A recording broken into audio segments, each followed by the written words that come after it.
Hello and welcome in today's online session. The topic of today's discussion is monetary policy or the credit policy or the controller of money supply and credit. Who is the controller of this money supply and the credit? As you know, you have studied the functions of central bank. Central bank किसी भी country का is the sole printer and the supplier of the currency notes in a country. ਜਿਹੜਾ currency note print ਕਰਦਾ ਹੈ ਉਹੀ ਉਹਨੂੰ control ਕਰਦਾ ਹੈ ਸੋ RBI or the central bank is also known as controller of money supply and credit in an economy. ਇਹ ਇੱਕ ਉਹਦਾ ਮੇਜਰ ਫੰਕਸ਼ਨ ਹੈ ਕਿਉਂਕਿ ਪੈਸਾ ਅਗਰ ਉਹ ਪ੍ਰਿੰਟ ਕਰ ਰਿਹਾ ਹੈ ਤੇ ਉਹਦੀ ਸਪਲਾਈ ਕਦੋਂ ਕਿੱਥੇ ਇਨਕਰੀਜ਼ ਜਾਂ ਡਿਕਰੀਜ਼ ਕਰਨੀ ਹੈ ਤੇ ਕਿਸ ਤਰ੍ਹਾਂ ਉਹਨੂੰ ਇਨਕਰੀਜ਼ ਜਾਂ ਡਿਕਰੀਜ਼ ਕਰਨਾ ਹੈ that is also done by RBI ਤੇ ਇਹ ਜਿੰਨੇ ਮੈਜਰਸ ਉਹ ਇਸ ਮਨੀ ਸਪਲਾਈ ਨੂੰ ਕੰਟਰੋਲ ਕਰਨ ਲਈ ਯੂਜ਼ ਕਰਦਾ ਹੈ ਇਟ ਇਜ਼ ਟਰਮਡ ਐਜ਼ ਮੋਨੇਟਰੀ ਪਾਲਿਸੀ ਔਰ ਕ੍ਰੈਡਿਟ ਪਾਲਿਸੀ। ਇਹ ਪਾਲਿਸੀ ਇੱਕ ਇਕੋਨਮੀ ਲਈ ਬਹੁਤ ਵੱਡਾ ਰੋਲ ਪਲੇ ਕਰਦੀ ਹੈ। ਰੋਲ ਕਿਉਂ? ਕਿਉਂਕਿ ਅਗਰ ਇਸ ਪੈਸੇ ਦੀ ਸਰਕੂਲੇਸ਼ਨ ਇਨਕਰੀਜ਼ ਜਾਂ ਡਿਕਰੀਜ਼ ਕਰਨੀ ਹੋਏਗੀ ਤਾਂ ਹੀ ਇਕੋਨਮੀ ਨੂੰ ਸਟੇਬਲ ਕੀਤਾ ਜਾਂਦਾ। ਹਰ ਇਕੋਨਮੀ ਦੇ ਵਿੱਚ there are certain business cycles, ups and downs. Economy अच्छी हो रही है, boom आ रहा है या recession है या depression है। इन्हां केसेस ਦੇ ਵਿੱਚ ਜਾਂ ਮਨੀ ਸਪਲਾਈ ਆਲਰੇਡੀ ਇਨਕਰੀਜ਼ ਹੁੰਦੀ ਹੈ ਜਿਹਦੇ ਨਾਲ ਚੀਜ਼ਾਂ ਦੀਆਂ ਕੀਮਤਾਂ ਵੱਧ ਜਾਂਦੀਆਂ ਨੇ that is a certain time period of inflation. Money supply ਜ਼ਿਆਦਾ ਹੈ, ਲੋਕਾਂ ਦੇ ਹੱਥਾਂ 'ਚ ਪੈਸਾ ਜ਼ਿਆਦਾ ਹੈ, ਇਸ ਲਈ ਉਹ ਡਿਮਾਂਡ ਜ਼ਿਆਦਾ ਕਰ ਰਹੇ ਨੇ, ਇਸ ਕਰਕੇ ਚੀਜ਼ਾਂ ਦੀਆਂ ਕੀਮਤਾਂ ਵੱਧ ਰਹੀਆਂ ਨੇ। that means money supply is more. ਜਾਂ ਲੋਕਾਂ ਕੋਲ ਪੈਸਾ ਨਹੀਂ ਹੈ ਪਰ ਉਹ ਡਿਮਾਂਡ ਨਹੀਂ ਕਰ ਰਹੇ ਜਿਹਦੇ ਕਰਕੇ ਚੀਜ਼ਾਂ ਦੀਆਂ ਕੀਮਤਾਂ ਗਿਰ ਰਹੀਆਂ ਨੇ that is known as deflation. so during inflation money supply already ਜ਼ਿਆਦਾ ਹੁੰਦੀ ਹੈ ਜਿਹਨੂੰ ਘਟਾਉਣ ਦੀ ਘੱਟ ਕਰਨ ਦੀ ਕੋਸ਼ਿਸ਼ ਕੀਤੀ ਜਾਂਦੀ ਹੈ ਤੇ during deflation money supply is already less ਜਿਹਨੂੰ ਇਨਕਰੀਜ਼ ਕਰਨ ਦੀ ਕੋਸ਼ਿਸ਼ ਕਰਦਾ ਹੈ RBI as a controller of money supply and credit through these different measures. ਇਹ ਜਿਹੜੇ ਮੈਜਰਸ ਨੇ ਇਹ ਦੋ ਤਰ੍ਹਾਂ ਦੇ ਨੇ। Number 1 is quantitative, number 2 is qualitative. Money supply ਅਗਰ ਪੂਰੀ ਇਕੋਨਮੀ ਦੇ ਵਿੱਚ ਇਨਕਰੀਜ਼ ਕੀਤੀ ਜਾਂਦੀ ਹੈ without looking at any sector overall economy ਦੇ ਵਿੱਚ these are known as the quantitative measures. ਇਹ ਪੂਰੀ ਇਕੋਨਮੀ ਨੂੰ ਇਕਸਾਰ ਇੱਕ ਤਰ੍ਹਾਂ ਨਾਲ ਅਫੈਕਟ ਕਰਦੇ ਨੇ। and the other hand there are the qualitative measures. Money supply ਕੁਝ ਪਾਰਟਿਕੂਲਰ ਸੈਕਟਰਸ ਦੇ ਵਿੱਚ ਇਸੇ ਕਰਕੇ ਇਹਨੂੰ ਕਿਹਾ ਜਾਂਦਾ ਹੈ ਸਿਲੈਕਟਿਵ ਕ੍ਰੈਡਿਟ ਕੰਟਰੋਲ ਕਿ ਕੁਝ ਏਰੀਆਜ਼ ਜਿਨ੍ਹਾਂ ਸਪਲਾਈ ਲੋੜ ਤੋਂ ਵੱਧ ਹੈ ਸਿਰਫ ਉਹਨਾਂ ਨੂੰ ਹੀ ਟਾਰਗੇਟ ਕੀਤਾ ਜਾਂਦਾ ਹੈ, ਬਾਕੀ ਏਰੀਆਜ਼ ਅਫੈਕਟ ਨਹੀਂ ਹੁੰਦੇ। ਇਹ ਮਨੀ ਸਪਲਾਈ ਨੂੰ ਕੰਟਰੋਲ ਕਰਨ ਦਾ ਤਰੀਕਾ ਹੈ ਕ੍ਰੈਡਿਟ ਨੂੰ ਕੰਟਰੋਲ ਕਰਨਾ ਕਿਉਂਕਿ RBI ਦਾ ਜਾਂ ਸੈਂਟਰਲ ਬੈਂਕ ਦਾ ਕਾਮਨ ਪਬਲਿਕ ਨਾਲ ਕੋਈ ਰਿਲੇਸ਼ਨ ਨਹੀਂ ਹੈ। ਉਹ ਜਿੰਨਾ ਵੀ ਕੰਮ ਕਰਦੇ ਹੈ they do it through commercial banks because ਅਸੀਂ ਲੋਕ ਆਪਣੀਆਂ ਫਾਈਨੈਂਸ਼ੀਅਲ ਨੀਡਸ ਲਈ ਜਾਂਦੇ ਹਾਂ ਕਮਰਸ਼ੀਅਲ ਬੈਂਕਸ ਕੋਲੋਂ ਤੇ ਕਮਰਸ਼ੀਅਲ ਬੈਂਕਸ ਜਾਂਦਾ ਹੈ RBI ਕੋਲੋਂ that is why it is known as bankers bank. ਸੋ ਇਸੇ ਚੀਜ਼ ਨੂੰ ਯੂਟੀਲਾਈਜ਼ ਕਰਦਾ ਹੈ RBI। ਉਹ ਕੁਝ ਚੀਜ਼ਾਂ ਐਪਲੀਕੇਬਲ ਕਰਨ ਲਈ ਦਿੰਦਾ ਹੈ ਕਮਰਸ਼ੀਅਲ ਬੈਂਕਸ ਨੂੰ ਜੋ ਉਹ ਸਾਡੇ ਤੇ ਐਪਲੀਕੇਬਲ ਕਰਦੇ ਨੇ ਬਿਕੋਜ਼ ਅਸੀਂ ਕ੍ਰੈਡਿਟ ਜਾ ਕੇ ਲੈਣਾ ਕਮਰਸ਼ੀਅਲ ਬੈਂਕ ਨੂੰ ਪਰ ਉਹ ਕ੍ਰੈਡਿਟ ਕਿਵੇਂ ਕਿਸ ਤਰ੍ਹਾਂ ਕਿਸ ਕੰਡੀਸ਼ਨ 'ਚ ਦੇਣਾ ਹੈ ਉਹਦੀ ਗਾਈਡਲਾਈਨਸ ਕੌਣ ਇਸ਼ੂ ਕਰਦਾ ਹੈ RBI and this is how this money supply is controlled. Quantitative is for the whole economy, qualitative for the selective areas. Quantitative ਦੇ ਵਿੱਚ A options ਨੇ। number 1 is repo rate, second is bank rate, third is reverse repo rate, then is open market operations or OMOs, then cash reserve ratio or short form is known as CRR, then is statutory liquidity ratio or it is known as SLR. ਇਹਨਾਂ ਦੀ working ਕੀ ਹੈ? number 1 is repo rate or bank rate. they almost similar. ਇਹ ਉਹ rate ਹੈ ਜਿਸ rate ਤੇ commercial banks RBI ਕੋਲੋਂ loan ਲੈਂਦੇ ਨੇ। ਜਿਸ ਤਰ੍ਹਾਂ ਅਸੀਂ ਲੋਨ ਲੈਂਦੇ ਹਾਂ ਕਮਰਸ਼ੀਅਲ ਬੈਂਕ ਤੋਂ ਕਮਰਸ਼ੀਅਲ ਬੈਂਕ ਲੋਨ ਲੈਂਦੇ ਨੇ RBI ਕੋਲੋਂ। This is non as discount rate, and this is, sorry, repo rate is known as repurchase rate, whereas bank rate is known as discount rate. इन्हां सिर्फ इन्ना ही फर्क है कि जिहड़ा repo rate है that is give loan to the commercial banks for the short time period, जबकि जिहड़ा bank rate है that gives for a long time period. long time period ਵਿੱਚ ਜਿਹੜੀਆਂ ਸਿਕਿਉਰਿਟੀਜ਼ ਹੁੰਦੀਆਂ ਉਹਦੇ ਬੇਸਿਸ ਤੇ ਮਿਲਦਾ ਹੈ, ਕੋਲੇਟਰਲ ਦੇਣ ਦੀ ਲੋੜ ਨਹੀਂ ਪੈਂਦੀ, ਜਦਕਿ ਰੈਪੋ ਰੇਟ ਦੇ ਵਿੱਚ ਬੈਂਕਸ ਨੂੰ ਕੋਲੇਟਰਲ ਦੇਣਾ ਪੈਂਦਾ ਔਰ ਸ਼ਾਰਟ ਟਰਮ ਤੇ ਲੋਨ ਮਿਲਦਾ ਹੈ ਕਮਰਸ਼ੀਅਲ ਬੈਂਕਸ ਨੂੰ RBI ਕੋਲੋਂ। ਇਹ ਦੋਨੋਂ ਉਹ ਰੇਟ ਨੇ ਜਿਸ ਰੇਟ ਤੇ RBI ਲੈਂਡ ਕਰਦਾ ਹੈ ਕਮਰਸ਼ੀਅਲ ਬੈਂਕਸ ਨੂੰ। ਇਸ ਵੇਲੇ ਜਿਹੜਾ ਯੂਟੀਲਾਈਜ਼ ਹੁੰਦਾ ਹੈ ਦੈਟ ਇਜ਼ ਰੈਪੋ ਰੇਟ, ਔਰ ਜਿਹੜਾ ਮਾਰਕੀਟ ਰੇਟ ਆਫ ਇੰਟਰਸਟ ਹੈ, ਜਿਸ ਰੇਟ ਆਫ ਇੰਟਰਸਟ ਤੇ ਅਸੀਂ ਲੋਕ ਪੈਸਾ ਬੈਂਕ ਤੋਂ ਉਧਾਰ ਲੈਂਦੇ ਹਾਂ, ਉਹ ਰੈਪੋ ਰੇਟ ਤੋਂ ਅਫੈਕਟ ਹੁੰਦਾ ਹੈ। ਇਹ ਰੇਟ ਹੈ ਜਦੋਂ ਮਨੀ ਸਪਲਾਈ ਆਲਰੇਡੀ ਇਕੋਨਮੀ 'ਚ ਜ਼ਿਆਦਾ ਹੈ, suppose inflation is there, inflation ਵੇਲੇ ਆਲਰੇਡੀ ਮਨੀ ਸਪਲਾਈ ਜ਼ਿਆਦਾ ਹੈ। ਮੈਂ ਆਲਰੇਡੀ ਤੁਹਾਨੂੰ ਦੱਸਿਆ there are only two type of conditions, one is inflation and other is deflation. Inflation 'ਚ ਆਲਰੇਡੀ ਮਨੀ ਸਪਲਾਈ ਜ਼ਿਆਦਾ ਹੁੰਦੀ ਹੈ ਔਰ ਡਿਫਲੇਸ਼ਨ 'ਚ ਆਲਰੇਡੀ ਮਨੀ ਸਪਲਾਈ ਘੱਟ ਹੁੰਦੀ ਹੈ। ਇਨਫਲੇਸ਼ਨ ਵੇਲੇ ਜਦੋਂ ਮਨੀ ਸਪਲਾਈ ਜ਼ਿਆਦਾ, RBI ਰੈਪੋ ਰੇਟ ਤੇ ਬੈਂਕ ਰੇਟ ਨੂੰ ਇਨਕਰੀਜ਼ ਕਰ ਦਿੰਦਾ। ਦੈਟ ਮੀਨਸ ਅਗਰ ਇਹ ਦੋਨੋਂ ਰੇਟ ਇਨਕਰੀਜ਼ ਕੀਤੇ ਜਾਂਦੇ ਨੇ ਤੇ ਮਾਰਕੀਟ ਰੇਟ ਆਫ ਇੰਟਰਸਟ ਵੀ ਕੀ ਹੋ ਜਾਂਦਾ ਹੈ, ਇਨਕਰੀਜ਼ ਹੋ ਜਾਂਦਾ ਹੈ। ਮਤਲਬ ਸਾਨੂੰ ਜਿਹੜਾ ਕ੍ਰੈਡਿਟ ਹੈ ਉਹ ਬੈਂਕ ਤੋਂ ਕੀ ਮਿਲੇਗਾ, ਮਹਿੰਗਾ। ਜਦੋਂ ਸਾਨੂੰ ਕ੍ਰੈਡਿਟ ਕਾਸਟਲੀ ਮਿਲੇਗਾ, ਸਾਡਾ ਜਿਹੜਾ ਕਾਸਟ ਆਫ ਹੈਗਾ ਲੈਂਡਿੰਗ ਦਾ ਰੇਟ ਉਹ ਇਨਕਰੀਜ਼ ਹੋ ਜਾਏਗਾ ਤੇ ਅਸੀਂ ਕ੍ਰੈਡਿਟ ਦੀ ਡਿਮਾਂਡ ਮਾਰਕੀਟ 'ਚੋਂ ਘੱਟ ਕਰਾਂਗੇ। ਉਸ ਕੇਸ ਦੇ ਵਿੱਚ ਕ੍ਰੈਡਿਟ ਦੀ ਡਿਮਾਂਡ ਫਾਲ ਕਰਨ ਨਾਲ ਜਿਹੜਾ ਕੈਸ਼ ਫਲੋ ਹੈ ਮਾਰਕੀਟ ਦੇ ਵਿੱਚ ਬੈਂਕਾਂ ਵੱਲੋਂ ਜਾਣ ਦਾ ਉਹ ਘੱਟ ਜਾਏਗਾ। ਅਗਰ ਉਹ ਫਾਲ ਕਰੇਗਾ ਤੇ ਜਿਹੜੀ ਮਨੀ ਸਪਲਾਈ ਹੈ ਉਹ ਮਾਰਕੀਟ 'ਚ ਫਾਲ ਕਰ ਦੇਗੀ, ਜਿਹਦੇ ਨਾਲ ਲੋਕਾਂ ਦੀ ਡਿਮਾਂਡ ਫਾਲ ਕਰ ਜਾਏਗੀ ਤੇ ਜਿਹਦੇ ਨਾਲ ਇਨਫਲੇਸ਼ਨ ਕੰਟਰੋਲ ਹੋ ਜਾਏਗੀ। In case of deflation already market 'ਚ ਮਨੀ ਸਪਲਾਈ ਨਹੀਂ ਹੈ, RBI ਇਸ ਰੇਟ ਨੂੰ ਕੀ ਕਰੇਗਾ, ਡਿਕਰੀਜ਼ ਕਰੇਗਾ। ਜਦੋਂ RBI ਰੇਟ ਡਿਕਰੀਜ਼ ਕਰੇਗਾ, RBI ਤੋਂ ਕਮਰਸ਼ੀਅਲ ਬੈਂਕ ਨੂੰ ਜਿਹੜਾ ਲੋਨ ਮਿਲ ਰਿਹਾ ਉਹ ਕੀ ਹੋ ਜਾਏਗਾ, ਚੀਪ। ਜਦੋਂ ਇਹ ਰੇਟ ਚੀਪ ਹੋਏਗਾ, ਸਾਡਾ ਮਾਰਕੀਟ ਰੇਟ ਆਫ ਇੰਟਰਸਟ ਵੀ ਕੀ ਕਰੇਗਾ, ਫਾਲ। ਇਹਦੇ ਫਾਲ ਕਰਨ ਨਾਲ ਅਸੀਂ ਕ੍ਰੈਡਿਟ ਦੀ ਡਿਮਾਂਡ ਨੂੰ ਕੀ ਕਰਾਂਗੇ, increase.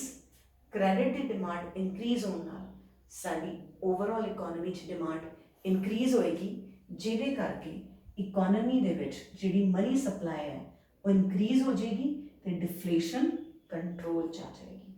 So this is how these two affects the inflation or the deflation, or they decrease the money supply or they try to increase the money supply.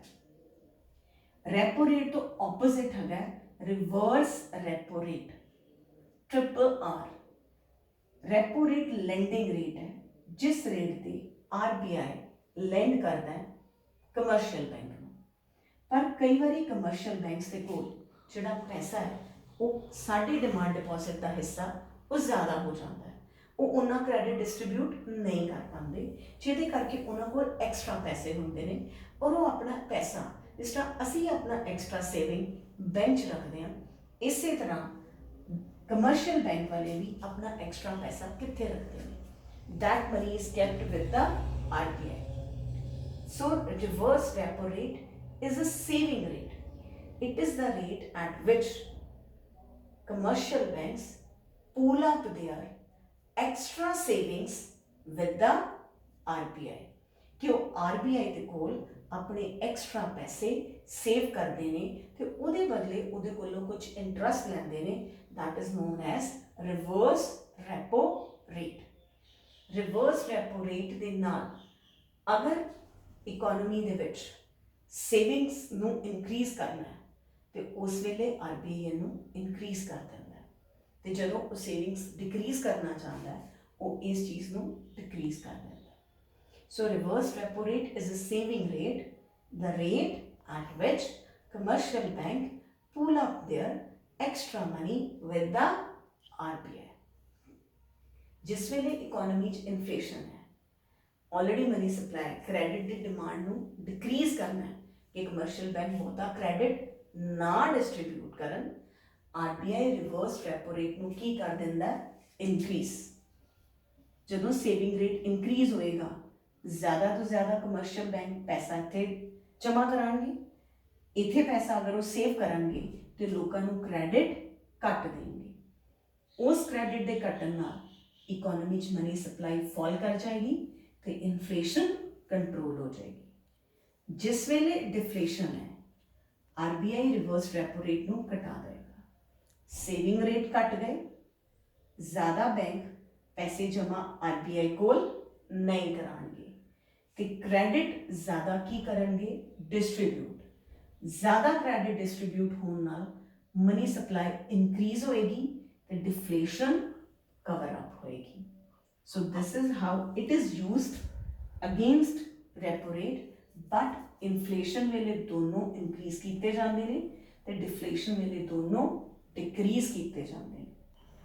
ये सी तीन तरह के रेट जिहड़ा आरबीआई कमर्शियल बैंक्स नूं दिंदा है। One is lending and other is saving. इस तो इलावा दो रेशोज ने जिन्होंने असीं बाद चों डिस्कस करते हैं। देयर इज अनदर वन, ना ये रेशो है ना रेट है, ये है ओपन मार्केट ऑपरेशन। जो आरबीआई खुद मार्केट आके कुछ चीज़ां कुछ इस तरह के डिमांड्स करता है जिहदे नाल की हो जाता है कि या तो सप्लाई जिहड़ी इकोनॉमी की है इंक्रीज हो जाती है या डिक्रीज हो जाती है। जो उन्हें क्या मार्केट तो मार्केट दो ही ऑपरेशन होंगे हैं, one is buying and other is selling. RBI इस वेले इस प्रोसेस के थ्रू जिहड़ियां फाइनैंशियल सिक्योरिटीज़ ने या फाइनैंशियल पेपर्स ने या बॉन्ड्स ने उन्होंने बाय या सैल करता है, या उन्होंने परचेज करता है या लोगों को बाय सैल करता उन्होंने। So this is how government try to either increase or inject liquidity in the market or they suck up the extra liquidity in the market कि लोगों के हत्थां च या एक्स्ट्रा कैश दिंदा है या उस कैश ਨੂੰ ਉਹ विड्रॉ करा ਲੈਂਦਾ है। किस तरह ਅਸੀਂ गवर्नमेंट ਦੇ बॉन्ड्स बाय करते हैं, गवर्नमेंट ਦੇ डायरैक्ट बॉन्ड्स आते हैं गवर्नमेंट ऑफ इंडिया के स्मॉल सेविंग के अंडर्स, या ਜਿਹੜਾ ਤੁਸੀਂ ਕਹਿ ਸਕਦੇ ਹੋ कि देयर आर सर्टन ਜਿਹੜੀਆਂ सिक्योरिटीज़ गवर्नमेंट इशू करती है not to the people, also to the commercial banks कि commercial बैंक भी उस वेले इन्हों खरीद सकते हैं, राइट। इन्हों दे विच नैशनल हाउसिंग बोर्ड वाले दे जिस तरह आते हैं या कुछ FDs है जिहड़ियां गवर्नमेंट सेल करती है जिन्होंने कमर्शियल बैंक भी लै सकते तो कुछ कॉमन पीपल भी बाय कर सकते। During this what happens, government या की करती है बाय या की करती है सेल, सिक्योरिटीज़ नूं या खरीदती है या बेचती है। जिस वेले इकोनॉमी च इन्फ्लेशन है, लोगों के हत्थां च बहुत सारा पैसा है, गवर्नमेंट उन्होंने सिक्योरिटीज़ सैल करती है, गवर्नमेंट उन्होंने सिक्योरिटीज़ सैल करती है। सिक्योरिटीज़ और the papers go with in the hands of the public and cash comes in the hands of the government, तो जिहदे नाल एक्स्ट्रा लिक्विडिटी है, पैसा इकोनॉमी चों खिंचिया जाता है। But when there is a deflation, लोगों को पैसे नहीं है, सरकार इन सिक्योरिटीज़ नूं की करती है बाय, सिक्योरिटीज़ वापस आरबीआई को आ जांदियां ने ते पैसा लोगों के हत्थां 'च चला जाता है, जिहदे नाल वो डिमांड इंक्रीज करते हैं, मनी सप्लाई इंक्रीज हो जाती है तो इकोनॉमी दे विच जिहड़ी नवीं लिक्विडिटी है वो इंजैक्ट हो जाती है। So this is how they use open market operations. Next are the two ratios. Ratio is either CRR और SLR। ये जिहड़े रेशोज ने ये डिमांड डिपॉजिट के रेशो ने, जिहड़े डिमांड डिपॉजिट्स असी कमर्शियल बैंक दे विच डिपॉजिट्स कराने, क्योंकि कमर्शियल बैंक कोल अपना कोई पैसा नहीं है, वो साडे ही पैसे नूं यूटिलाइज करता है। साडे डिमांड डिपॉजिट का कुछ रेशो जिहड़ा कमर्शियल बैंक है आरबीआई को रखता है तो कुछ रेशो वो अपने को रखता है। उन्होंने डिमांड डिपॉजिट का एक फिक्सड रेशो ਜਿਹੜਾ RBI गाइडलाइन ਦਿੰਦਾ ਹੈ ਕਮਰਸ਼ੀਅਲ ਬੈਂਕਸ ਨੂੰ, they have to keep with the RBI. That is known as cash reserve ratio.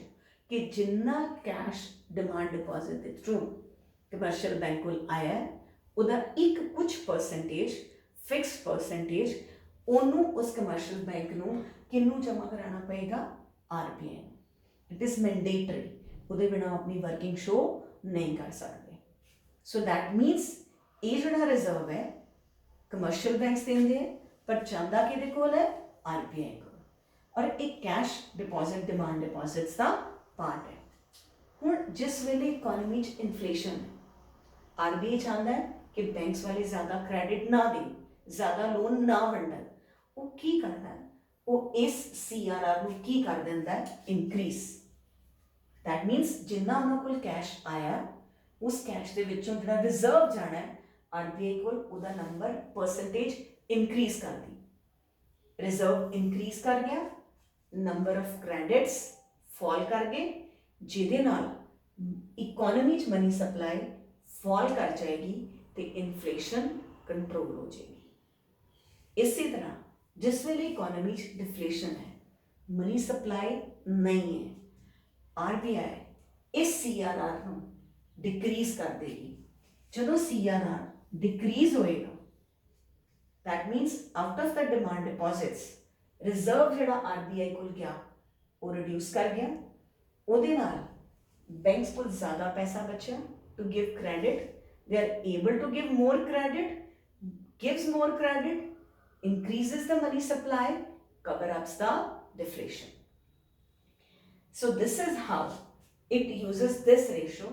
Same way एक और ratio है, that ratio is known as statutory liquidity ratio. ਇਹ ਉਹ ratio ਹੈ ਜੋ ਹਰ ਕਮਰਸ਼ੀਅਲ ਬੈਂਕ ਆਪਣੇ ਕੋਲ ਰੱਖਦਾ ਹੈ out of the demand deposits. Demand deposits ਚੋਂ ਇੱਕ ਰੇਸ਼ੋ ਉਹਨੇ ਕਿਹਨੂੰ ਦਿੱਤੀ? RBI ਨੂੰ. ਦੂਸਰੀ ਰੇਸ਼ੋ ਉਹਨੇ ਆਪਣੇ ਕੋਲ ਰੱਖਣੀ ਹੈ, but not in the complete liquid form, but in the 3 liquid. One is liquid cash, hard cash, then is gold, and then unencumbered securities. क्योंकि gold is the second most liquid asset. और उस तो बाद कुछ वो securities जिन्होंने ज़्यादा paper work या हैसल्स नहीं है, ਤੁਸੀਂ ਉਹਨੂੰ ਜਲਦੀ ਚਾਹੇ ਜਿਹੜਾ ਬੈਂਕ ਹੈ ਉਹਨੂੰ RBI को दे के अपने पैसे ਲੈ ਸਕਦਾ ਹੈ. ਸੋ ਇਹਨਾਂ 3 ਸਿਕਿਉਰਿਟੀਜ਼ ਦੇ ਵਿੱਚ ਜਿਹੜੇ ਕਮਰਸ਼ੀਅਲ ਬੈਂਕ ਨੇ ਉਹ ਪੈਸਾ ਜਮ੍ਹਾਂ ਕਰ ਰੱਖਦੇ ਨੇ ਆਪਣੇ ਕੋਲ. Statutory liquidity ratio is known as SLR. ਇਹ ਵੀ ਉਸੇ ਤਰ੍ਹਾਂ ਹੀ ਕੰਮ ਕਰਦਾ ਜਿੱਦਾਂ CRR ਹੈ. ਜਦੋਂ ਇਨਫਲੇਸ਼ਨ ਹੈ, ਰਿਜ਼ਰਵ ਦਾ ਪੈਸਾ, ਰਿਜ਼ਰਵ ਦੀ ਰੇਸ਼ੋ ਇਨਕਰੀਜ਼ ਕਰ ਦਿੱਤੀ ਜਾਂਦੀ ਹੈ ਤਾਂ ਕਿ ਬੈਂਕਸ ਵਾਲੇ ਰਿਜ਼ਰਵ 'ਚ ਪੈਸਾ ਜ਼ਿਆਦਾ ਰੱਖਣ, ਕ੍ਰੈਡਿਟ ਰਿਡਿਊਸ ਕਰ ਦੇਣ ਔਰ ਉਹਦੇ ਨਾਲ ਇਨਫਲੇਸ਼ਨ ਕਵਰ ਅਪ ਹੋ ਜਾਏ. ਤੇ ਜਿਸ ਵੇਲੇ ਡਿਫਲੇਸ਼ਨ ਹੈ, ਇਹ ਰਿਜ਼ਰਵ ਦੀ ਰੇਸ਼ੋ ਰਿਡਿਊਸ ਕਰ ਦਿੱਤੀ ਜਾਂਦੀ ਹੈ. ਜ਼ਿਆਦਾ ਪੈਸਾ ਕ੍ਰੈਡਿਟ 'ਚ ਨਹੀਂ ਜਾਂਦਾ, ਜ਼ਿਆਦਾ ਪੈਸਾ ਕ੍ਰੈਡਿਟ 'ਚ ਜਾਂਦਾ ਹੈ, ਜਿਹਦੇ ਕਰਕੇ ਮਨੀ ਸਪਲਾਈ ਇਨਕਰੀਜ਼ ਹੋ ਜਾਂਦੀ ਹੈ ਤੇ ਡਿਫਲੇਸ਼ਨ ਕਵਰ ਅਪ ਹੋ ਜਾਂਦੀ ਹੈ. ਸੋ ਥੀਸ ਵਰ ਦ ਸਰਟਨ ਕੁਆਂਟੀਟੇਟਿਵ ਮੈਜਰਸ ਜਿਹੜੀ ਪੂਰੀ ਇਕੋਨਮੀ ਦੇ ਵਿੱਚ ਯੂਟੀਲਾਈਜ਼ ਹੁੰਦੇ ਹੈ. ਬਟ ਦੇਰ R certain selective credit controls ਔਰ ਦ ਕੁਆਲਿਟੇਟਿਵ ਮੈਜਰਸ, ਜਿਹਦੇ ਵਿੱਚ ਪਹਿਲਾ ਹੈ ਮਾਰਜਨ ਰਿਕੁਆਇਰਮੈਂਟ. ਮਾਰਜਨ ਰਿਕੁਆਇਰਮੈਂਟ ਦਾ ਮਤਲਬ ਹੈ ਜਦੋਂ ਅਸੀਂ ਲੋਨ ਲੈਣ ਜਾਂਦੇ ਹਾਂ ਕਿਸੇ ਬੈਂਕ ਕੋਲ, ਸਾਨੂੰ ਆਪਣੀ ਇੱਕ ਸਿਕਿਉਰਿਟੀ ਮੌਰਟਗੇਜ ਕਰਨੀ ਪੈਂਦੀ ਹੈ, ਗਿਰਵੀ ਰੱਖਣੀ ਪੈਂਦੀ ਹੈ. ਉਸ ਪ੍ਰੋਪਰਟੀ ਦੀ ਵੈਲਿਊ ਕਿੰਨੀ ਹੈ ਤੇ ਸਾਨੂੰ ਉਹਦੇ ਬਦਲੇ ਕਿੰਨਾ ਲੋਨ ਮਿਲੇਗਾ, ਉਹਦਾ ਜਿਹੜਾ ਡਿਫਰੈਂਸ ਹੈ that is known as the margin requirement. Suppose margin requirement is 20%. ਅਸੀਂ 1 ਲੱਖ ਦੀ ਪ੍ਰੋਪਰਟੀ ਮੌਰਟਗੇਜ ਕੀਤੀ ਤੇ ਸਾਨੂੰ 80,000 ਲੋਨ ਮਿਲੇਗਾ, ਰਾਈਟ?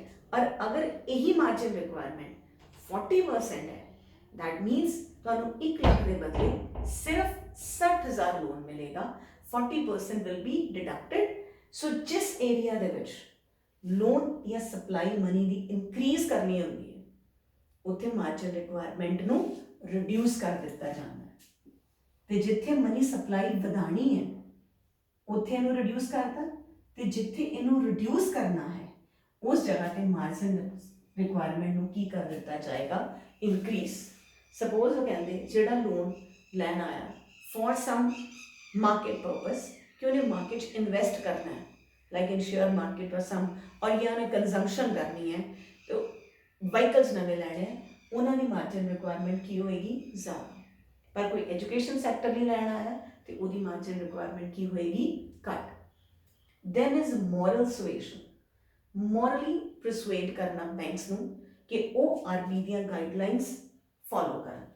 ਆਫਟਰ 1991 ਆਰਬੀਆਈ ਦੇ ਫੰਕਸ਼ਨ 'ਚ ਇੱਕ ਚੇਂਜ ਹੈ। It is not the supervisor, it is the facilitator. ਇਹ ਕਮਰਸ਼ੀਅਲ ਬੈਂਕਸ ਨੂੰ ਗਾਈਡਲਾਈਨ ਇਸ਼ੂ ਕਰਦਾ ਹੈ ਪਰ ਉਹਨਾਂ ਨੂੰ ਫੋਰਸ ਨਹੀਂ ਕਰਦਾ, ਬਟ ਅਜੇ ਵੀ it is the main controller.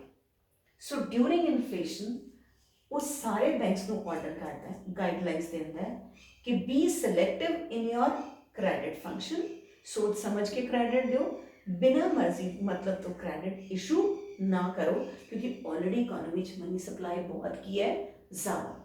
पर जिस वेले डिफ्लेशन है ਉਹਨੂੰ ਕਹਿੰਦਾ you have to be more liberal, loan दो बिकॉज जिस तरह दिवाली आती है they want to raise the demand of vehicles, 4 wheelers ਤੇ 4 व्हीलर्स ਤੇ 0% ਇੰਟਰਸਟ ਤੇ ਸਾਨੂੰ ਲੋਨ ਮਿਲਣੇ ਸ਼ੁਰੂ ਹੋ ਜਾਂਦੇ ਆ, ਲੋਨ ਮੇਲੇ ਲੱਗਣੇ ਸ਼ੁਰੂ ਹੋ ਜਾਂਦੇ ਆ। So that is way to boost up that demand of a certain area. So this is how moral suasion work.